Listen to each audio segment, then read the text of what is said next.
Assalamualaikum warahmatullahi wabarakatuh. Hai, kenalin aku Acarida Mentari Putri, mahasiswa Institut Agama Islam Negeri Ponorogo, Fakultas Usuluddin Adab dan Dakwah, jurusan Bimbingan Penyuluhan Islam semester 4 kelas A. Nah, teman-teman dan saya pasti pernah mengalami atau merasa cemas, takut, grogi saat ingin memulai aktivitas baru atau aktivitas yang belum pernah terjadi atau yang dialami, atau saat akan mengikuti dan menghadiri peristiwa penting. Kemunculan rasa cemas dan rasa khawatir itu wajar, teman-teman. Sebenarnya normal terjadi, tapi beda cerita nih kalau kecemasan itu kerap datang tanpa alasan jelas serta perasaan lain yang tidak menyenangkan sampai menurunkan kualitas hidup individu itu sendiri. Nah, bisa jadi hal tersebut adalah tanda adanya gangguan kecemasan atau anxiety disorder. Semua orang, teman-teman, saya pasti pernah merasakan rasa cemas. Nah, rasa cemas ini merupakan cara tubuh dalam menghadapi suatu tantangan. Nah, biasanya itu disertai dengan jantung akan lebih banyak memompa darah dan oksigen supaya tubuh ini siap. Nah, dengan begitu, seorang individu ini bisa lebih waspada dan mampu mengatasi tantangan tersebut dengan lebih efisien. Hal ini berbeda loh, teman-teman, dengan gangguan kecemasan ini. Nah, kecemasan sendiri ini merupakan suatu keadaan aprehensi atau keadaan khawatir yang mengeluhkan bahwa sesuatu yang buruk akan segera terjadi. Nah, kecemasan menjadi abnormal bila tingkatnya tidak sesuai dengan proporsi ancaman, atau bila seperti datang tanpa ada penyebabnya. Jadi kalau kecemasan yang abnormal atau kecemasan yang lebih ke gangguan itu kecemasan yang hadir tanpa alasan, teman-teman, seperti tiba-tiba cemas, tiba-tiba merasa takut tanpa ada alasan sebelumnya. Nah, kecemasan atau anxiety ini merupakan salah satu bentuk emosi individu yang berkenaan dengan adanya rasa terancam oleh sesuatu. Nah, biasanya dengan objek ancaman yang tidak begitu jelas, teman-teman. Kecemasan dengan intensitas wajar dapat dianggap memiliki nilai positif sebagai motivasi. Tetapi apabila intensitasnya tinggi dan bersifat negatif, maka dapat menimbulkan kerugian dan apabila mengganggu keadaan fisik dan psikis individu yang bersangkutan. Nah, itu dia tadi sedikit tentang penjelasan kecemasan, bahwa ya kecemasan itu normal, teman-teman, wajar. Setiap orang pasti mengalaminya, tapi kembali lagi, jika sesuatu hal yang berlebihan pasti tidak baik, termasuk dengan kecemasan ini sendiri. Lalu bagaimana sih gangguan kecemasan itu?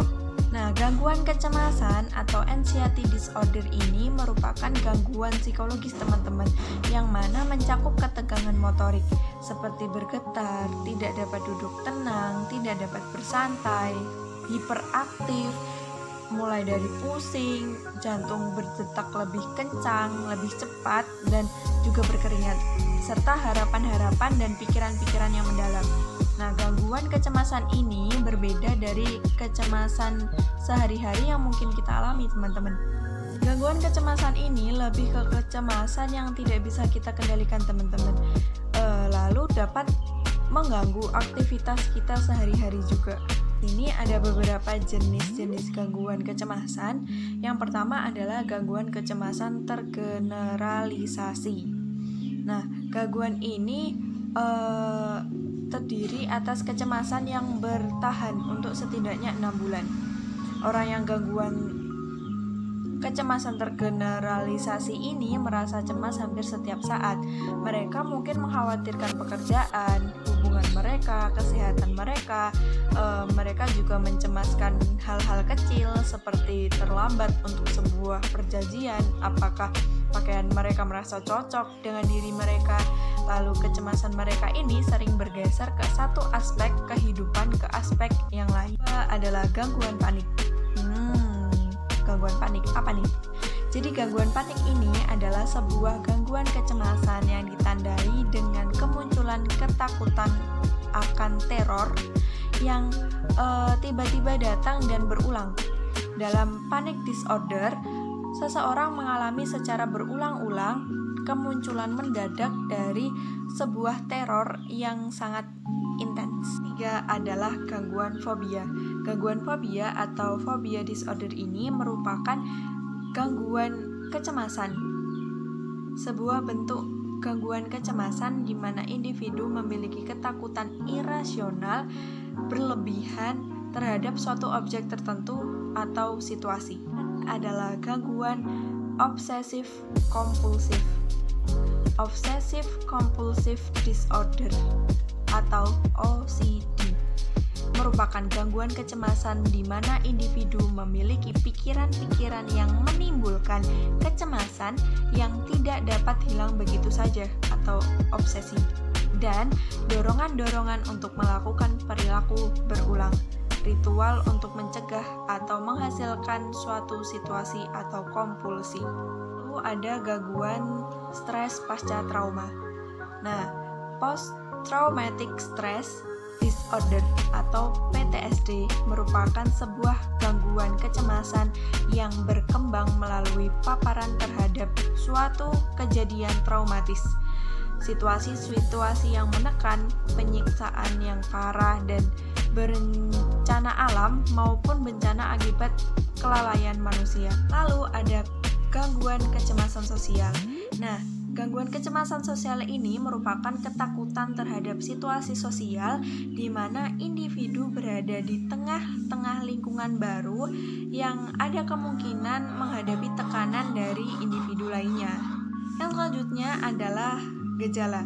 Jadi ada beberapa gejala dari gangguan kecemasan ini teman-teman, dan itu bervariasi tergantung pada jenis gangguan tersebut dan situasi yang dialami.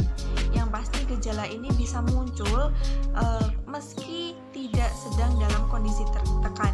Contohnya, menarik diri dari lingkungan sosial, tidak memenuhi tanggung jawab di sekolah, rumah, ataupun tempat kerja, lalu merasa resah dan gelisah, sulit tidur ketika tidur kerap terbangun, terus mudah marah, mudah terkejut, kemampuan melakukan aktivitas sehari-hari berkurang, mengonsumsi obat-obatan atau alkohol yang dapat meredakan gejala tersebut, lalu kecapean, sesak nafas, berkeringat dingin, pola makan berubah, mual, muntah, lalu sering melamun, sulit berkonsentrasi, lalu suasana hati cepat berubah, merasa selalu dalam bahaya, merasa tidak berharga, terobsesi atau berlebihan dalam memperhatikan suatu hal, serta merasa tidak punya harapan. Di awal-awal tadi kita sudah membahas tentang apa itu kecemasan, bagaimana itu gangguan kecemasan, jenis-jenisnya apa, lalu gejalanya seperti apa, lalu apa sih sebenarnya sebab dari gangguan kecemasan ini? Ada beberapa sebab teman-teman ternyata dari gangguan kecemasan ini. Yang pertama adalah ancaman. Nah, ancaman ini dapat disebabkan oleh sesuatu yang benar-benar realistis dan juga yang tidak realistis. Contohnya, ancaman terhadap tubuh, jiwa atau psikisnya, seperti kehilangan kemerdekaan dan arti hidup, lalu maupun ancaman terhadap eksistensinya. Lalu yang kedua adalah pertentangan. Nah, pertentangan ini timbul karena adanya dua keinginan yang keadaannya bertolak belakang. Setiap konflik mempunyai dan melibatkan dua alternatif atau lebih yang masing-masing mempunyai sifat approach dan avoidance. Yang ketiga adalah ketakutan. Nah, ketakutan ini akan segala hal yang dapat menimbulkan kecemasan dalam menghadapi ujian atau ketakutan akan penolakan, menimbulkan kecemasan setiap kali harus berhadapan dengan orang baru. Yang keempat adalah kebutuhan yang tidak terpenuhi. Nah, bisa jadi nih kebutuhan yang tidak terpenuhi ini menjadi sebab dari gangguan kecemasan tersebut. Nah, kebutuhan manusia begitu kompleks dan sangat banyak. Jika tidak terpenuhi, maka hal itu akan menimbulkan rasa cemas. Ini kita sudah jadi tahulah bagaimana itu kecemasan. Kecemasan yang berlebihan itu dapat menimbulkan gangguan kecemasan, lalu jenis-jenisnya seperti apa, dan gejalanya itu kayak apa, sebabnya itu apa. Nah, lalu ini dia cara mengatasi gangguan kecemasan dengan melakukan berbagai macam terapi untuk membantu mengubah perilaku, meningkatkan kepercayaan diri, mempelajari keterampilan baru, dan lainnya sesuai dengan kondisi orang tersebut. Yang kedua adalah obat-obatan untuk meredakan gejala kecemasan dan menenangkan perasaan. Jadi tidak hanya terapi, tapi obat juga diperlukan teman-teman, karena ya kecemasan yang berlebihan pun juga dapat mengganggu diri kita, dari tubuh maupun psikis kita. Jadi dari terapi, dari obat, lalu perubahan gaya hidup, misalnya dengan menerapkan pola makan gizi seimbang dan melakukan olahraga yang baik untuk kesehatan mental. Jadi perubahan gaya hidup, kita merubah gaya hidup untuk menjadi lebih sehat, untuk menjadi lebih baik, agar pikiran kita pun juga tidak stuck pada hal itu saja. Padahal hal itu sudah berlalu, sudah tidak terjadi.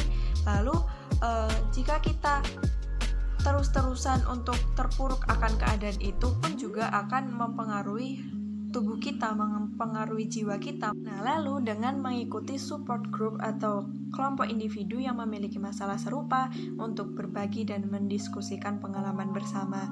Jadi dengan mengikuti support group tersebut, kita jadi tahu, oh ternyata gangguan kecemasan ini tidak hanya saya saja yang mengalaminya, tapi juga orang-orang di sekitar saya pun juga ada yang mengalaminya, di mana kita jadi tahu bagaimana cara mengatasi hal tersebut, bagaimana jika kondisi tersebut datang apa yang harus dilakukan.